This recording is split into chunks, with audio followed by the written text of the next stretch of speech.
স্বাগতম জনাইছো আপোনালোকক মোৰ ইউটিউব চেনেললৈ। এটা কথা মই ইয়াৰ আগতেও কৈছিলো, বহুত দিন আগতে মই এইটো ভিডিঅ' দিছিলো যে যিটো ষ্টেট গভৰ্ণমেণ্টে যি মুখ্যমন্ত্ৰী MMLSAY যিটো আছে কেছলেছ বেনিফিট, ইয়াৰ লগতে যিটো ইঞ্চুৰেঞ্চ স্কিমৰ বেনিফিট দিছিলে গোটেই পাৰ্মানেণ্ট এমপ্লয়ীখিনিৰ ক্ষেত্ৰত, যে 1 কোটি টকাৰ আপোনালোকে এক্সিডেণ্টেল ইঞ্চুৰেঞ্চ পাব, 2 কোটি 10 লাখ টকা এয়াৰ এক্সিডেণ্ট ইঞ্চুৰেঞ্চ পাব, পাৰ্মানেণ্ট ডিজেবিলিটি 1 কোটি টকা, পাৰ্চিয়েল ডিজেবিলিটি 80 লাখ টকা, টাৰ্ম ইঞ্চুৰেঞ্চ 10 লাখ টকা, প্লাছ মানে অপশ্যনেল হেল্থ স্কিম যিটো আছিলে তাৰ লগতে বহুত কম খৰচত সেই গোটেইখিনি বেনিফিট পাৰ্মানেণ্টে পাব। মই কৈছিলোঁ যে আপোনালোকে কণ্ট্ৰেকচুৱেলখিনিও পাব। বহুতে সেই ভিডিঅ'টো মানে তেওঁলোকে বহুতে কৈছিলে যে বিত্তমন্ত্ৰী মহোদয়ে কণ্ট্ৰেকচুৱেল শব্দটো ডিলিট কৰিছে, সেইকাৰণে কণ্ট্ৰেকচুৱেলখিনিয়ে নাপায়। কিন্তু তেতিয়াও মই কৈছোঁ যে কণ্ট্ৰেকচুৱেলখিনিয়ে পাব। আজি আপুনি যিটো বাজেট দাখিল কৰা হ'ল 2025-26 যিটো বাজেট আছে, তাতে সেই বস্তুটো ক্লিয়াৰলি তেওঁলোকে উল্লেখ কৰি দিছে যে কণ্ট্ৰেকচুৱেল এমপ্লয়ীখিনিও পাব। আৰু এইটো যথেষ্ট ভাল কথা। যিসকল কণ্ট্ৰেকচুৱেল এমপ্লয়ী কৰি আছে তেওঁলোকৰ এটা ডাঙৰ সকাহ, সেইটো তেওঁলোকৰ কাৰণে নহয়, ঘৰৰ কাৰণেও সেইটো এটা ডাঙৰ সকাহ যে তেওঁলোকে সেই গোটেই বেনিফিট তেওঁলোকে পাব। আৰু বেনিফিট পোৱাৰ কাৰণে তেওঁলোকৰ এটা মানে কি বুলি ক'ম আৰু, তেওঁলোকৰ এটা মানে ষ্ট্ৰেংথ এটা তেওঁলোকৰ আহিছে, বা এটা ছিকিউৰিটি তেওঁলোকৰ আহিছে যে তেওঁলোকে যদি কিবা এটা তেওঁলোকৰ নহ'ব লগা হ'ল, তেওঁলোকৰ ঘৰৰ মানুহখিনি এটা ছিকিউৰ হৈ থাকিব সেই বস্তুটো। চ' সেইটোৰ কাৰণে জাষ্ট আপোনালোকে যদি বেংকৰ থ্ৰু দি আপোনালোকৰ চেলাৰী হয়, তেতিয়া আপোনালোক এলিজিবল হৈ যাব। সেইটোৰ কাৰণে আপোনালোকে বেলেগ একো কৰিব নালাগে, চেলাৰী একাউণ্ট হৈ থাকিলে হ'ল। আৰু এইটো not just contractual employee, PSU যিখিনি আছে, PSU খিনিৰ এমপ্লয়ীখিনিৰ ক্ষেত্ৰতো এই বস্তুটো প্ৰযোজ্য হয়। চ' মই গোটেই বস্তুটো এবাৰ দেখাই দিছোঁ, চাই লওক। চ' এটা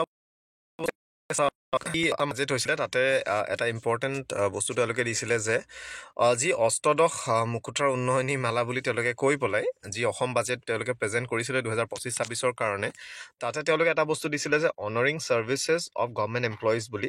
ইয়াতে বহুতখিনি বস্তু আছিলে। OPS দিব আপোনালোকৰ, যিসকল 1 ফেব্ৰুৱাৰী 2005 আগতে ৰিক্ৰুটমেণ্ট প্ৰচেছ ষ্টাৰ্ট হৈছিলে।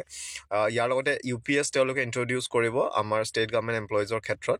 ইয়াৰ লগতে কেছলেছ মেডিকেল ট্ৰিটমেণ্ট তেওঁলোকে হেৰি কৰিছিলে। ইয়াৰ লগতে আপোনালোকৰ কেছলেছ মেডিকেল ট্ৰিটমেণ্ট চাওক, মই এটা বস্তু হাইলাইট কৰিব বিচাৰোঁ। মই ভিডিঅ'টো মোৰ হৈছে পাৰ্মানেণ্ট এমপ্লয়ীখিনিয়ে গোটেইখিনি বস্তু পায়, কিন্তু মই ইয়াৰ পূৰ্বতেও কৈছোঁ যে কণ্ট্ৰেকচুৱেল এমপ্লয়িজেও পাব। ইয়াৰ আগতে বহুতে সেই বস্তুটো কৈছিলে যে মাননীয় বিত্তমন্ত্ৰীয়ে তেওঁ ডিলিট কৰিছে কণ্ট্ৰেকচুৱেলৰ মানে কথাটো, কিন্তু কণ্ট্ৰেকচুৱেল এমপ্লয়ীয়ে নাপায়, অকল পাৰ্মানেণ্টে নাপায়। মই তেতিয়াও কৈছোঁ যে কণ্ট্ৰেকচুৱেল এমপ্লয়ীৰ ক্ষেত্ৰতো এই বস্তুটো কাভাৰ হ'ব, আৰু মই সেই কথাটোতে মই এতিয়াও অটল আছোঁ। আৰু আপোনালোকে আজি বাজেটত সেই বস্তুটো দেখিলে যে তেওঁলোকে সেই বস্তুটো উল্লেখ কৰি দিছে। চ' ইয়াতে তেওঁলোকে কৈছে যে MMLSAY যিটো আছে কেছলেছ মেডিকেল ট্ৰিটমেণ্ট, সেইটো আপোনালোকৰ ৰেগুলাৰ এমপ্লয়ীটো পাবই, আৰু লগতে কণ্ট্ৰেকচুৱেল এমপ্লয়ী পাব। Okay, employees drawing fix pay and contractual employee সকলেও পাব, সেই বস্তুটো মনত ৰাখিব। ইয়াৰ লগতে আপোনালোকৰ হাউচ ৰেণ্ট এইবিলাক বহুতখিনি কিবা কিবি আছে। চ' আপোন ঘৰ আৰু আপোন বাহন যোজনা আপোনালোকৰ 25-26 কাৰণে তেওঁলোকে এক্সটেনশ্যন কৰি দিছে। আৰু ইয়াৰ লগত যিটো ইম্পৰ্টেণ্ট বস্তু মই কৈছোঁ যে মাজতে মই যিটো কৈ আছিলোঁ যে যিটো ইঞ্চুৰেঞ্চ বেনিফিট দিছে অসম গভৰ্ণমেণ্টৰ যিখিনি এমপ্লয়ীখিনিৰ ক্ষেত্ৰত, সেইটো পাৰ্মানেণ্ট বুলিয়ে নহয়, সকলোৱে পাব, কণ্ট্ৰেকচুৱেলখিনিও পাব। চ' এইটো বস্তু দি দিছে চাওক, extension of the coverage of zero' cost accident and death insurance benefit to contractual and PSU employees who draw salary through schedule commercial bank. So' আপুনি যদি কমাৰ্চিয়েল বেংকত আপোনালোকে ড্ৰ কৰে চেলাৰী নিজৰ, যদি আপুনি কণ্ট্ৰেকচুৱেলো হয়, তেতিয়াও আপোনালোকে কিন্তু পাব আপোনাৰ চেলাৰী। ডেফিনেটলি আপোনাৰ চেলাৰী যদি আপোনাৰ ধৰি লওক আজি হাতততো কেছটো নিদিয়ে ন, আপোনালোকৰতো SBI থ্ৰু দি বা তেনেকুৱা ক'ৰবাত থ্ৰু দি আপোনালোকৰ চেলাৰী হয়। চ' সকলো কণ্ট্ৰেকচুৱেল এমপ্লয়ী যিসকলৰ চেলাৰী বেংকৰ থ্ৰু দি হয়, কমাৰ্চিয়েল বেংকৰ থ্ৰু দি হয়, তেওঁলোকে এই যি ইঞ্চুৰেঞ্চ আছিলে সেইটোৰ তেওঁলোকে ফুল বেনিফিট পাব। ধৰি লওক আপোনালোকৰ 1 কোটি টকাৰ আপোনালোকৰ যি এক্সিডেণ্টেল ইঞ্চুৰেঞ্চ আছে, এয়াৰ এক্সিডেণ্ট আপোনালোকৰ 2 কোটি টকা, টাৰ্ম ইঞ্চুৰেঞ্চ 10 লাখ টকা, ঠিক সেইদৰে পাৰ্চিয়েল ডিজেবিলিটি 80 লাখ, আপোনালোকৰ ফুল ডিজেবিলিটি 1 crore, তেনেকুৱা গোটেইখিনি বেনিফিট আপোনালোকে পাব। চ' এইটো মই আগতেও কৈছোঁ, পুনৰবাৰ কৈছোঁ। চ' সেইটোৱে এতিয়া আপোনালোকে গম পালে যে কণ্ট্ৰেকচুৱেলখিনিও পাব। বহুতে এই বস্তুটো মাজতে বিত্তমন্ত্ৰী মহোদয়ে তেওঁ সেইটো ডিলিট কৰাৰ কাৰণে, পষ্টৰ পৰা ডিলিট কৰাৰ কাৰণে তেওঁলোকে কৈছিলে যে এইটো নাপায় বুলি, কিন্তু 100% মই তেতিয়াও কৈছোঁ যে এইটো পাব বুলি, আৰু আপোনালোকে আজি বাজেটত দেখিলে সেইটো 100% সেইটো বস্তু হৈ গ'ল। চ' সেইটোৱে কথা আৰু